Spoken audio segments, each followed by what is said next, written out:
Imagine waking up before the world has made any demands on you. No alarm pulls you out of sleep, no phone glows beside your head, no calendar waits to tell you where your body must be at 9 in the morning. You open your eyes because the light has changed, because birds have started moving, because the air outside the shelter feels different. For a moment, there is no pressure to become anything. There is only one simple question: what should I do today? For most of human history, this was not a fantasy. This was normal life. For hundreds of thousands of years, people woke up without jobs, without bosses, without wages, without the strange modern feeling that every hour must prove its value. Now compare that to the life most people know today. A modern person may spend decades working, repeating schedules, trading time for money, and shaping entire days around tasks they did not personally choose. Work has become so normal that it feels eternal, as if humans were born to live by clocks, deadlines, meetings, and careers. But that is not true. Jobs are recent. Offices are recent.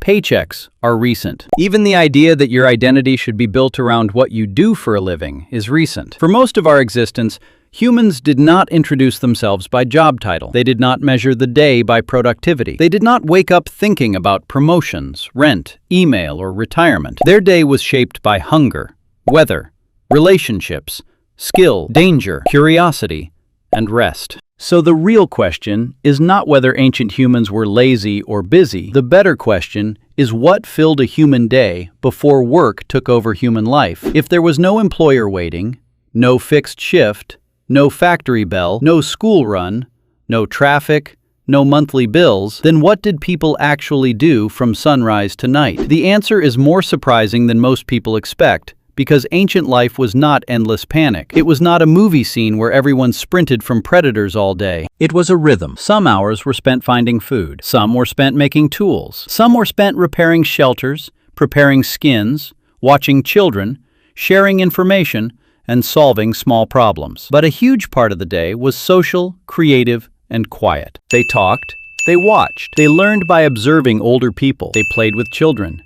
They listened to stories. They made objects more beautiful than they needed to be. They rested when there was nothing urgent to do. And this matters because it suggests something uncomfortable about modern life. Maybe humans did not originally need constant work to feel alive. Maybe the need to always be productive came later. Before jobs existed, a day was not something to survive until it ended. It was something shared, shaped, and lived. And once you see that clearly, the ancient day begins to look less empty and far more human than our really crowded lives today. One of the clearest clues comes from people who lived much closer to that older rhythm. In the 1960s, anthropologists began studying hunter-gatherer groups who still survived without farms, salaries, stores, or formal jobs. What they found shocked the modern world. Adults were not spending every waking hour chasing food. In many groups, the time spent directly acquiring food was closer to 15 to 20 hours a week. That means a few hours on some days, not 10 or 12 hours every day. The rest of life did not disappear into labor. It opened into something else. This does not mean ancient life was easy. Hunger was real. Injury was dangerous. A bad season could threaten everyone. But the image of prehistoric people living in non-stop desperation is too simple. They were not helpless creatures running through the wilderness from sunrise to sunset. They were skilled,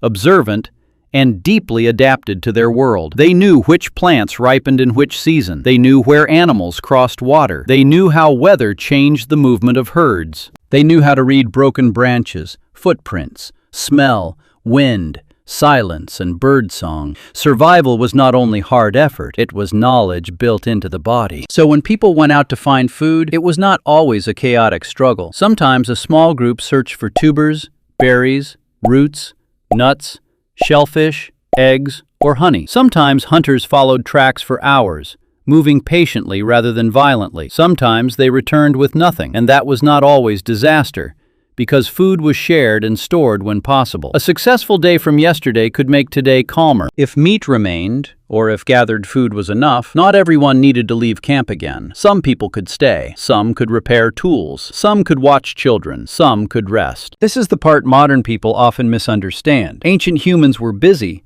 but not busy like us. Their effort came in waves. A hunt might demand focus, strength, and endurance. Gathering might require walking, digging, carrying, and memory. Toolmaking might take patience and precision, but there was no manager standing over them. No clock punished them for stopping. No system demanded that they look productive even after the useful work was done. When the need was met, the pressure could drop, and that changes the whole feeling of the day. Work in the modern world often continues because time has been sold. Ancient tasks continued because something actually needed doing. That difference is enormous. If a spear was sharp, if food was enough, if the fire was safe, if the children were watched, then the day did not need to be filled with artificial urgency. People could sit, they could talk, they could wait, they could do nothing without guilt. That is why ancient life was not empty before jobs existed. It was full of purpose, but the purpose came from life itself, not from employment. And that may be the biggest forgotten difference of all today. The strongest proof that ancient humans had time beyond survival is not found in a schedule. It is found on cave walls, in beads, in carved bones, and in objects that served no urgent purpose except meaning. If every hour of prehistoric life had been consumed by hunger and fear, then art should almost not exist. But it does exist. Again and again, across different places and different ages, we find evidence that people used their hands not only to survive, but to create. Think about a person entering a dark cave with firelight, carrying pigment, tools, and memory. That person was not grabbing food. That person was choosing to spend precious time making an image. Animals appeared on stone with movement, shape, and intention. Horses, lions, bison, rhinos, creatures of power and danger, placed on walls where the whole group could see them, or sometimes in chambers hidden deep inside the earth. This was not random scratching.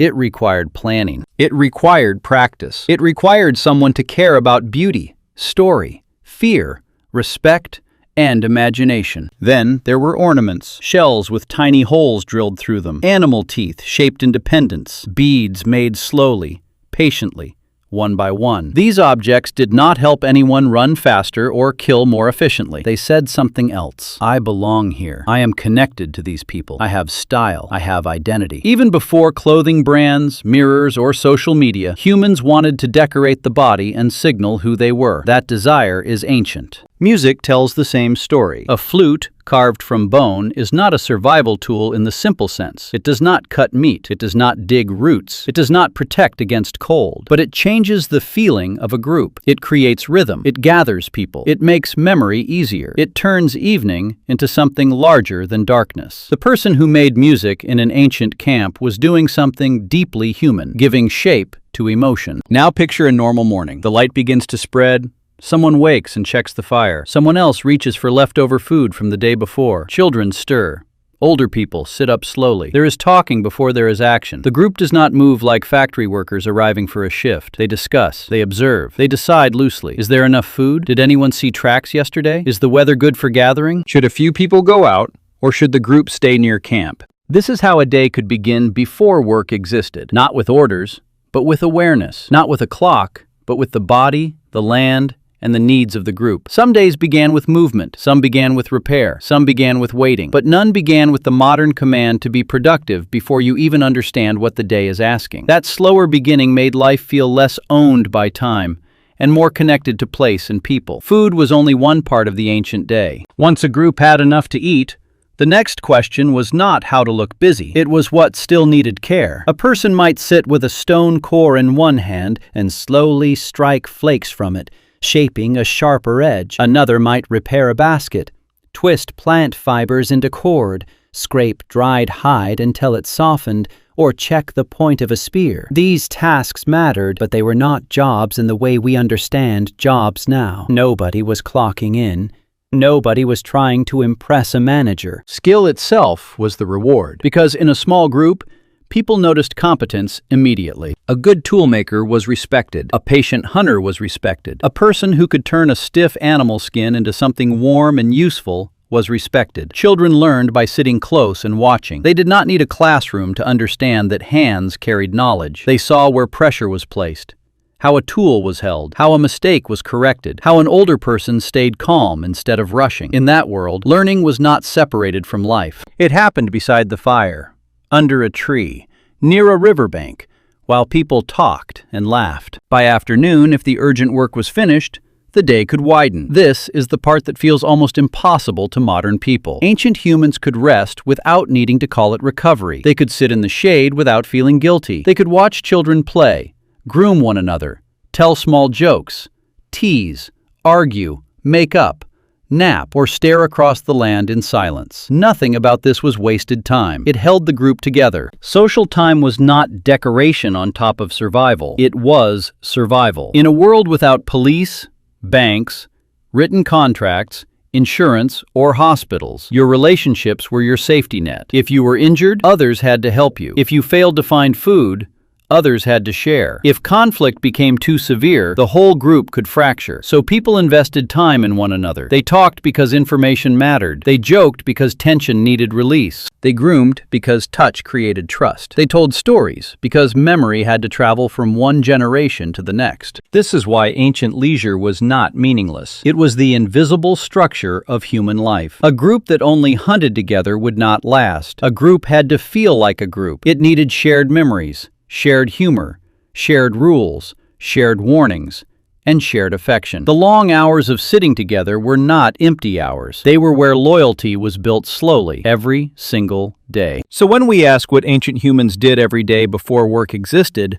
one answer is simple. They maintained life, but not just by finding food. They maintained tools, bodies, children, friendships, trust, stories, and identity. Their days were filled with small acts that kept the whole human world from falling apart. Then night arrived, and the ancient day changed shape. Darkness did not simply end activity, it transformed it. During daylight, people talked about practical things. Tracks, weather, food, tools, movement, fairness, danger. But around the fire, when stomachs were fuller and the group was gathered close, the mind could travel farther. The flames made a small circle of safety inside a world of shadows. Faces appeared and disappeared in orange light. Children leaned against adults. Someone remembered a hunt from years before. Someone repeated a warning from an elder. Someone turned fear into a joke. Someone told a story about animals that spoke, ancestors that watched, spirits that lived in rivers, stars, caves, storms,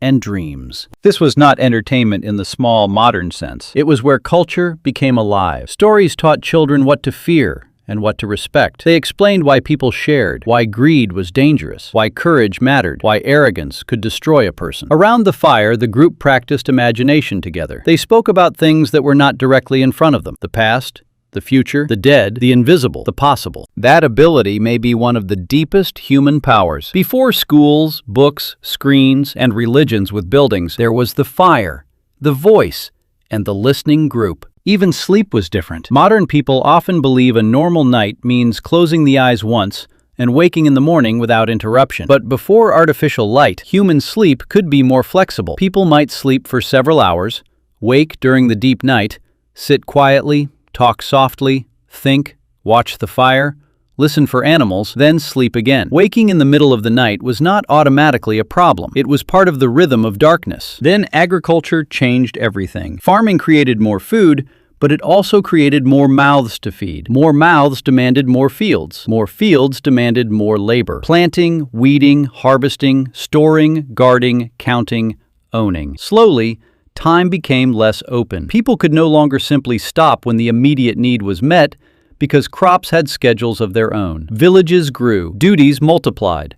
Specialists appeared. Then leaders, rules, taxes, armies, temples, markets, and eventually jobs. This is the final twist. Work gave humans security, growth, cities, technology, and the modern world. But it also took something ancient away. Before jobs existed, people still struggled, still feared, still suffered, but their days were not owned by institutions. They lived closer to hunger, weather, danger, and each other. They made tools, found food, raised children, rested, decorated bodies, told stories, watched fire, and slept under a sky without clocks. The ancient day was not perfect, but it was not empty. It carried danger and freedom together. It had fear, but also belonging. It had hunger, but also time. And that is the question modern life makes us forget. Maybe they were not waiting for life to begin after retirement. Maybe life was already happening, every morning, before work existed.